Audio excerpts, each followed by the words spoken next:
에스겔 18장.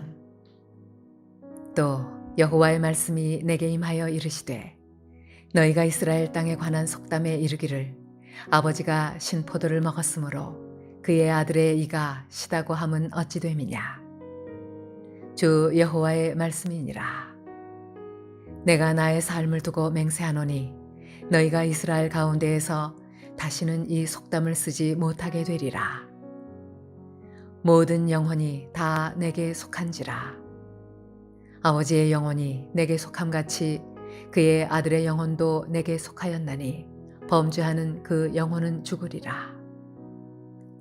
사람이 만일 의로워서 정의와 공의를 따라 행하며 산 위에서 재물을 먹지 아니하며 이스라엘 족속의 우상에게 눈을 들지 아니하며 이웃의 아내를 더럽히지 아니하며 월경 중에 있는 여인을 가까이 하지 아니하며 사람을 학대하지 아니하며 빚진 자의 저당물을 돌려주며 강탈하지 아니하며 줄인 자에게 음식물을 주며 벗은 자에게 옷을 입히며 비얼리를 위하여 구워주지 아니하며 이자를 받지 아니하며 스스로 손을 금하여 죄를 짓지 아니하며 사람과 사람 사이에 진실하게 판단하며 내 율례를 따르며 내 규례를 지켜 진실하게 행할진대 그는 의인이니 반드시 살리라. 주 여호와의 말씀이니라. 가령 그가 아들을 낳았다 하자 그 아들이 이 모든 선은 하나도 행하지 아니하고 이 죄악 중 하나를 범하여 강포하거나 살인하거나 산 위에서 재물을 먹거나 이웃의 아내를 더럽히거나 가난하고 궁핍한 자를 학대하거나 강탈하거나 빚진 자의 저당물을 돌려주지 아니하거나 우상에게 눈을 들거나 가증한 일을 행하거나 별일을 위하여 구워주거나 이자를 받거나 할진대 그가 살겠느냐. 결코 살지 못하리니 이 모든 가증한 일을 행하였은즉 반드시 죽을지라. 자기의 피가 자기에게로 돌아가리라. 또 가령 그가 아들을 낳았다 하자 그 아들이 그 아버지가 행한 모든 죄를 보고 두려워하여 그대로 행하지 아니하고 산 위에서 재물을 먹지도 아니하며 이스라엘 족속의 우상에게 눈을 들지도 아니하며 이웃의 아내를 더럽히지도 아니하며 사람을 학대하지도 아니하며 저당을 잡지도 아니하며 강탈하지도 아니하고 줄인 자에게 음식물을 주며 벗은 자에게 옷을 입히며 손을 금하여 가난한 자를 압제하지 아니하며 별리나 이자를 받지 아니하여 내 규례를 지키며 내 율례를 행할진대 이 사람은 그의 아버지의 죄악으로 죽지 아니하고 반드시 살겠고 그의 아버지는 심히 포악하여 그 동족을 강탈하고 백성들 중에서 선을 행하지 아니하였으므로 그는 그의 죄악으로 죽으리라. 그런데 너희는 이르기를 아들이 어찌 아버지의 죄를 담당하지 아니하겠느냐 하는도다. 아들이 정의와 공의를 행하며 내 모든 율례를 지켜 행하였으면 그는 반드시 살려니와 범죄하는 그 영혼은 죽을지라. 아들은 아버지의 죄악을 담당하지 아니할 것이요 아버지는 아들의 죄악을 담당하지 아니하리니 의인의 공의도 자기에게로 돌아가고 악인의 악도 자기에게로 돌아가리라. 그러나 악인이 만일 그가 행한 모든 죄에서 돌이켜 떠나 내 모든 율례를 지키고 정의와 공의를 행하면 반드시 살고 죽지 아니할 것이라. 그 범죄한 것이 하나도 기억함이 되지 아니하리니 그가 행한 공의로 살리라. 주 여호와의 말씀이니라. 내가 어찌 악인이 죽는 것을 조금인들 기뻐하랴. 그가 돌이켜 그 길에서 떠나 사는 것을 어찌 기뻐하지 아니하겠느냐. 만일 의인이 돌이켜 그 공의에서 떠나 범죄하고 악인이 행하는 모든 가증한 일대로 행하면 살겠느냐. 그가 행한 공의로운 일은 하나도 기억함이 되지 아니하리니 그가 그 범한 허물과 그 지은 죄로 죽으리라. 그런데 너희는 이르기를 주의 길이 공평하지 아니하다 하는도다. 이스라엘 족속아 들을지어다. 내 길이 어찌 공평하지 아니하냐. 너희 길이 공평하지 아니한 것이 아니냐. 만일 의인이 그 공의를 떠나 죄악을 행하고 그로 말미암아 죽으면 그 행한 죄악으로 말미암아 죽는 것이요, 만일 악인이 그 행한 악을 떠나 정의와 공의를 행하면 그 영혼을 보존하리라. 그가 스스로 헤아리고 그 행한 모든 죄악에서 돌이켜 떠났으니 반드시 살고 죽지 아니하리라. 그런데 이스라엘 족속은 이르기를 주의 길이 공평하지 아니하다 하는도다. 이스라엘 족속아 나의 길이 어찌 공평하지 아니하냐. 너희 길이 공평하지 아니한 것 아니냐. 주 여호와의 말씀이니라. 이스라엘 족속아 내가 너희 각 사람이 행한 대로 심판할지라. 너희는 돌이켜 회개하고 모든 죄에서 떠날지어다. 그리한즉 그것이 너희에게 죄악의 걸림돌이 되지 아니하리라. 너희는 너희가 범한 모든 죄악을 버리고 마음과 영을 새롭게 할지어다. 이스라엘 족속아 너희가 어찌하여 죽고자 하느냐. 주 여호와의 말씀이니라. 죽을 자가 죽는 것도 내가 기뻐하지 아니하노니 너희는 스스로 돌이키고 살지니라. 할렐루야. 오늘도 하나님께서 주시는 은혜를 힘입어 승리하는 저와 여러분 되시길 주님의 이름으로 축원합니다. 오늘 함께 나누실 하나님 말씀은 구약성경 에스겔 18장 25절에서 32절 말씀입니다. 에스겔 18장은 하나님의 심판의 공평하심을 말씀해 주시는 본문으로 다른 누구의 탓이 아니라 각자의 선악간의 행위에 대해서 개별적인 책임이 있다는 것을 일깨워 주시고, 또 하나님께서는 죄인이 그 죄악 가운데 죽는 것을 바라지 않으시고 돌이켜 회개하며 사는 것을 바라신다고 말씀해 주고 계십니다. 18장 2절과 3절에 보면 아버지가 신포도를 먹었으므로 그의 아들의 이가 시다라는 이스라엘 가운데 있는 그 속담에 대해서 하나님이 많이 화가 나신 것 같습니다. 그래서 그 속담을 다시는 쓰지 못하리라 말씀하셨습니다. 아버지가 신포도를 먹었으므로 그 아들의 시다라는 얘기는 아버지가 한 것 때문에 자녀가 책임을 지고 있다라고 불평하면서 나오는 그런 속담인 것입니다.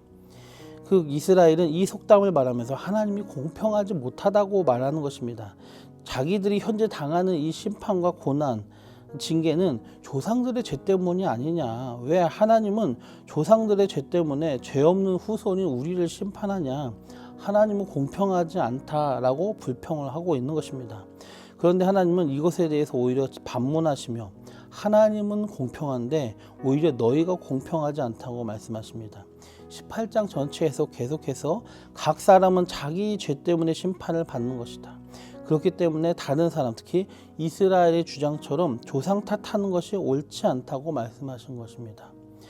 누가 죄를 져도 그 죄 때문에 자기가 죽는 거고, 그 아들이 의의를 행하면 그 아들은 의로움 때문에 살고, 근데 그 아들의 아들이 만약에 다시 죄를 범하는 죄인으로 사면은 그는 자기 죄 때문에 죽고, 이렇게 아들과 그 이야기를 계속 비유를 해주시면서 조상 탓하지 말아라. 각자 자기 책임에 따라서 각자 자기가 심판을 당하고 또 살기도 하는 것이다 라고 얘기해 주시는 것입니다. 본문에 나오는 공평하다라는 단어는 저울에 달아서 좌우가 이 균형이 맞지 않는다는 것을 말하는 거죠. 균형이 맞지 않고 기울어져 있다, 치우쳐져 있다라는 겁니다. 그 이스라엘은 하나님이 조상들의 잘못을 후손에게 전가하면서 후손들을 심판하는 것은 공정하지 못하다, 이게 치우쳐져 있다라고 비난하고 있지만, 실상 하나님의 심판은 각자 자신에 대한 심판이고, 결국 그들 후손인 지금 세대가 심판받는 것은 그들 자신들의 죄 때문이라는 것을 하나님이 말씀하고 있습니다. 즉 뭐냐, 너네들이 지금 아버지가 포도를 먹었는데 아들의 이가 시다라는 속담을 말하면서 너희들은 잘못이 없고 조상들이 잘못했기 때문에 우리는 이렇게 심판받으면 안 된다라고 하나님을 원망하지만, 너네들이 지금 심판받는 이유는 너네들의 죄 때문이다, 너네들이 회개하지 않았기 때문이다 라고 오히려 너네들이 지금 죄로 인해 치우쳐져 있어서 공정하지 못한 것이 아니냐라고 반문하고 계신 거죠. 그러면서 32절에 이렇게 말씀하십니다. 주 여호와의 말씀이니라 죽을 자가 죽는 것도 내가 기뻐하지 아니하노니 너희는 스스로 돌이키고 살자. 너희 스스로 각자가 돌이키고 살아야 된다. 회개하라 라고 촉구하고 계신 것입니다.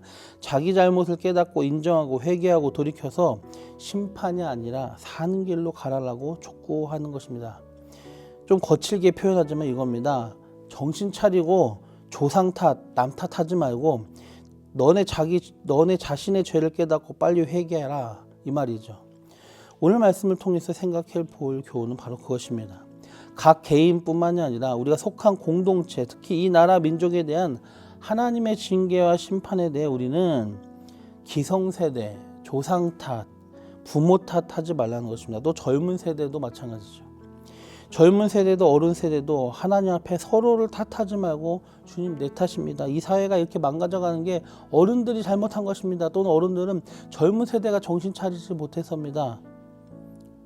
이렇게 하지 말라는 겁니다. 제 잘못입니다. 내 잘못입니다. 내 탓입니다. 이 땅이 이렇게 된 것 기성세대도 아니고 조상들도 아니고 부모도 아니고 젊은 세대의 잘못도 아니고 내 잘못입니다. 누구를 탓하기 전에 우리 자신의 연약함과 부족함과 죄됨과 하나님을 떠난 그 모습들에 대해서 발견하고 그것을 회개해야 된다는 것입니다. 그렇게 우리 각자의 삶의 자리에서 우리 자신을 살피고 하나님 앞에 고쳐나갈 것을 하나님의 말씀에 비추어 깨닫고 발견하여 우리 각자 자신을 고쳐나가는 것, 그런 우리가 되어야 된다는 것입니다. 젊은 세대든 어른 세대든 남자든 여자든 각 사람이 각 자기의 삶의 위치에서 그렇게 살아갈 때에 이 땅에 진정한 회복과 변화가 일어날 것입니다. 또 한 가지 생각해 볼 교훈은 악인이 죽는 것을 기뻐하지 않으신다는 하나님의 마음이에요. 남 탓하는 것이 안 좋은 가장 큰 이유는 무엇입니까? 자기 잘못을 깨닫지 못하는 것입니다. 자기 책임을 깨닫지 못하시는 것입니다. 그래서 그 죄악 가운데 있는 사람은 깨닫지 못하고 남 탓만 하다가 돌이키지 못하는 거죠. 우리는 에스겔 3장에서 하나님의 사람에게 주어진 파수꾼의 사명을 기억해야 됩니다. 각자의 삶에 대해서 각자가 하나님 앞에 책임을 진다고 해서 죄 가운데 있는 사람들을 니네가 책임져 너네 자신을 하고 내버려 두어서는 안 된다는 것입니다. 죄인이 돌이키기를 바라시는 하나님의 마음을 늘 품어야 된다는 것입니다. 그래야 우리 자신은 조상 탓, 세대 탓, 남 탓하지 않고 이 땅의 일들에 대한 또 우리 공동체의 일들에 대한 책임감을 가지고 내 민족, 내 나라, 내가 속한 공동체를 위해 눈물로 기도하며 우리 각자 자신의 잘못과 부족한 점을 찾고 말씀 안에서 그것을 고쳐나가길 힘써야 됩니다. 또한 우리 주변의 사람들이 내가 아는 사람들, 내가 만나는 그 사람들이 자기 죄로 인하여 깨닫지 못하고 멸망의 길로 나아가는 것을 그들을 불쌍히 여기는 그 하나님의 마음을 우리도 품고 그들의 영혼을 불쌍히 여기며 복음 전파에 힘쓰는 그 파수꾼의 역할을 또한 잘 감당해야 될 줄로 믿습니다. 그렇게 되시길 주님의 이름으로 축원합니다. 기도드리겠습니다. 좋으신 주님, 조상 탓, 부모 탓, 또 자녀 세대 탓, 남자 탓, 여자 탓, 남 탓하기 전에 우리 각자 자신을 살피게 하여 주시옵소서. 그리고 우리 자신의 허물과 우리 눈에 있는 들보를 먼저 빼어 고칠 수 있는 우리가 되게 하여 주시옵소서. 각 사람들이 자기의 삶의 위치에서 그러한 태도로 살아가며 이 땅에 하나님이 주시는 놀라운 회복과 변화를 일으키는 그런 우리 각 사람들이 되게 하여 주시옵소서. 또 악인이 죽는 것을 기뻐하지 않으시는 그 하나님의 마음, 그들을 불쌍히 여기는 하나님의 마음을 우리도 품게 하시고 그들을 깨닫게 하시고 촉구하려는 그 하나님의 열심을 우리가 품게 하시고 우리가 만나는 모든 사람들을 위해서 기도하며 주님 복음 전파에 힘쓰는 파수꾼의 역할을 우리가 또한 감당하게 하여 주시옵소서. 예수님의 이름으로 감사하며 기도드리옵나이다. 아멘.